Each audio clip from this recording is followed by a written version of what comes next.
Hello दोस्तों, आज की इस वीडियो में कक्षा 9 के एमपी बोर्ड के पेपर को देखने वाले हैं, जो कि कक्षा 9 का वार्षिक पेपर है। यहाँ पर देख सकते हैं 200 इसका कोड है, एकदम डी कोड का पेपर है, जो कि आपके भारी डिमांड पर लाया हूँ, जो कि एकदम रियल पेपर है। मैंने आपको set A, set B, set C तीनों सेट करा दिया है। अगर आपने नहीं देखा है तो जाकर डिस्क्रिप्शन में लिंक है, वहां से देख सकते हैं, या चैनल में वहां पर जाकर देख सकते हैं, जो कि आपके एग्जाम के लिए 3 अप्रैल के एग्जाम के लिए वेरी इंपॉर्टेंट होने वाला है। तो पूरा पेपर देख कर जाएगा, आपका यही क्वेश्चन सेम टू सेम आपके एग्जाम में आने वाले हैं। तो देख सकते हैं यहाँ पर पहला क्वेश्चन यहाँ पर दिया हुआ कि सही विकल्प आपको चुनकर लिखना है। पहला क्वेश्चन दिया हुआ कि दाब बढ़ाने पर किसके आयतन में कमी होती है?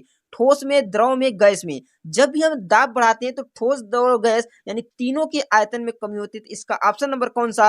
ऑप्शन नंबर डी बिल्कुल राइट उत्तर हो जाता है। 2 नंबर क्वेश्चन यहाँ पर दिया है कि डेटाल की बूंद को जल में मिलाने पर कौन सी परिघटना होती है? जब भी डेटाल की बूंद को जल में मिलाया जाता है तो वहां पर विसरण होता है। इसका ऑप्शन नंबर बी बिल्कुल राइट उत्तर हो जाएगा। क्या हो जाएगा? विसरण हो जाता है। उसके बाद यहाँ पर तीसरा क्वेश्चन देख सकते हैं दिया कि निम्नलिखित में से किसकी परमाणु संख्या अधिकतम है? यहाँ पर आपसे पूछा है परमाणु संख्या, न कि परमाणु भार, यानी परमाणु संख्या किसमें होगी। तो यहाँ पर देख सकते हैं 3 परमाणु संख्या है, यहाँ पर देखेंगे तो 2 है, यहाँ पर देखेंगे तो 3 है, यहाँ पर देखेंगे 5 है। तो परमाणु संख्या किसमें सबसे अधिक है? तो ऑप्शन नंबर डी आपका बिल्कुल राइट उत्तर हो जाएगा। उसके बाद चौथे नंबर क्वेश्चन की ओर चलते हैं। तो यहाँ पर देख सकते हैं चौथा नंबर क्वेश्चन दिया हुआ कि एक तत्व की परमाणु संख्या केंद्रक में उपस्थित संख्या के बराबर होती है, यानी परमाणु संख्या किस के बराबर होती है? प्रोटॉन संख्या के, इलेक्ट्रॉन के, या दोनों के? तो जो होती है इलेक्ट्रॉन प्रोटॉन दोनों के बराबर होती है। सेम केस में यहाँ पर पूछा है कि आप ध्यान से देखिए, एक परमाणु संख्या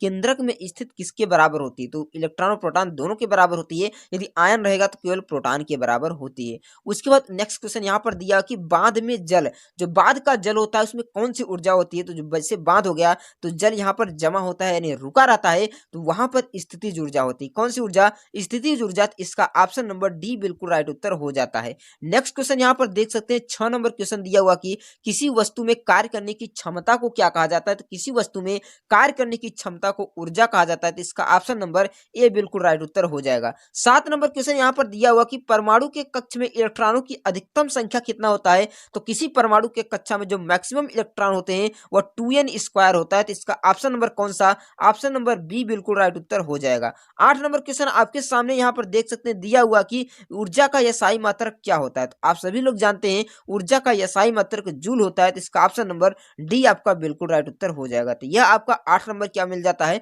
आपका बहुविकल्पी से मिल जाता है। उसके बाद नेक्स्ट क्वेश्चन की ओर चलते हैं। यहाँ पर देख सकते हैं दूसरा नंबर आपको रिक्त स्थान के लिए देता है। तो रिक्त स्थान में दिया है कि खाली स्थान एक ही तत्व के परमाणु क्रमांक जिनकी द्रव्यमान संख्या भिन्न भिन्न होती है और परमाणु क्रमांक समान समान होते हैं, तो उन्हें हम समस्थानिक कहते हैं। क्या कहते हैं? समस्थानिक कहते हैं, आइसोटोप्स कहते हैं। तो यहाँ पर आइसोटोप्स भरा जाएगा। उसके बाद कहा है कि सभी जीवों की मूलभूत इकाई क्या होती है? तो सभी जीवों की जो मूलभूत इकाई होती है तो वह कोशिका होती है। तो आप सभी लोग जानते हैं क्या होती है? कोशिका होती है। उसके बाद कहा कि श्रव्य तरंगों की परास कितनी होती है? आपको मैं बता दूं, श्रव्य तरंगों का मतलब जिस तरंगों को हम सुन सकते हैं वह 20 हर्ट्ज से 20,000 हर्ट्ज तक होता है। कितना? 20 हर्ट्ज से 20,000 हर्ट्ज तक होता है। उसके बाद 4 नंबर दिया कि ठोसों की अपेक्षा द्रव में विसरण की दर क्या होती है? अधिकता होती है, यानी फैलो की दर क्या होती है? अधिक होती है। ठोसों को द्रव में, यानी द्रव क्या होगा? अधिक रूप से फैलेगा, बल्कि ठोस क्या होगा? कम फैलेगा। तो मैक्सिमम किसमें होता है? अगर सबसे ज्यादा पूछे तो गैस में होता है। उसके बाद नेक्स्ट क्वेश्चन यहाँ पर दिया हुआ कि बर्फ, जल एवं वाष्प का गुण होता है। जो बर्फ और जल समान होते हैं वह भौतिक गुण है। कौन से गुण है? भौतिक गुण होते हैं, भौतिक परिवर्तन होते हैं। कहा कि जल, बर्फ, जल एवं वाष्प के गुण समान होते हैं। क्या गुण समान होते हैं? तो इसके रासायनिक गुण क्या होते हैं? समान होते हैं। उसके बाद नेक्स्ट क्वेश्चन यहाँ पर देख सकते हैं पदार्थों में संपीड़ितता का गुण क्या होता है? तो पदार्थों में जो संपीड़ितता का गुण होता है वह गैसीय अवस्था होता है। कौन सा होता है?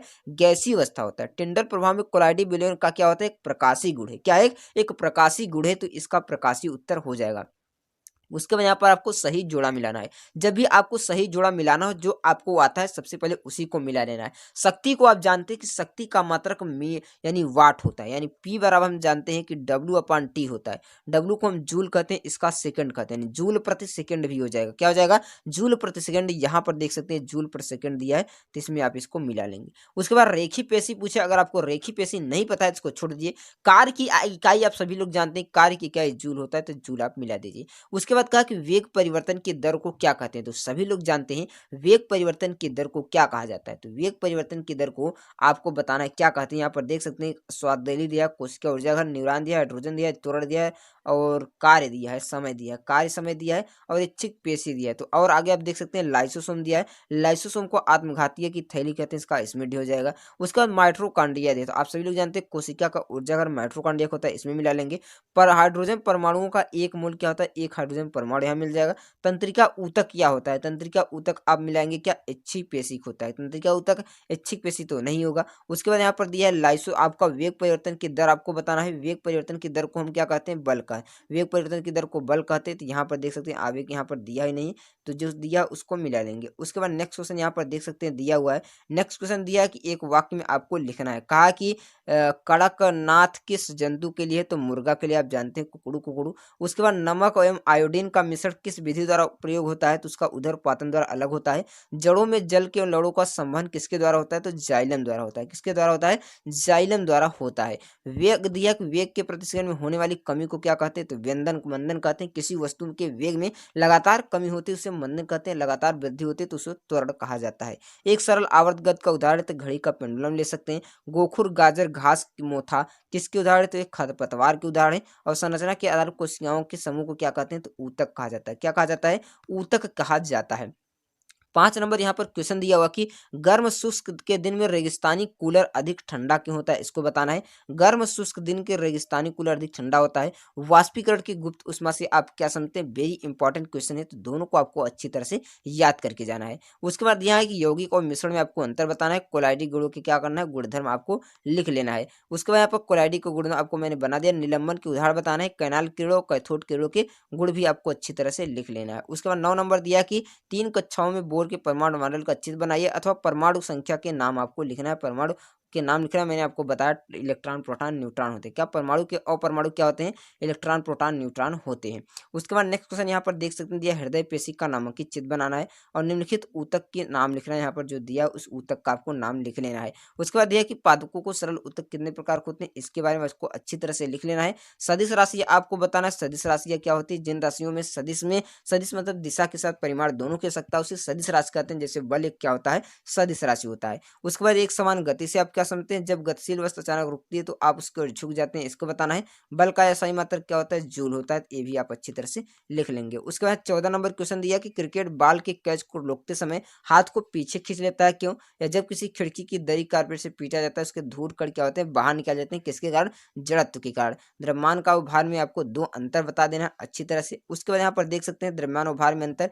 मुक्त पतन क्या होता है, इसको बताना है।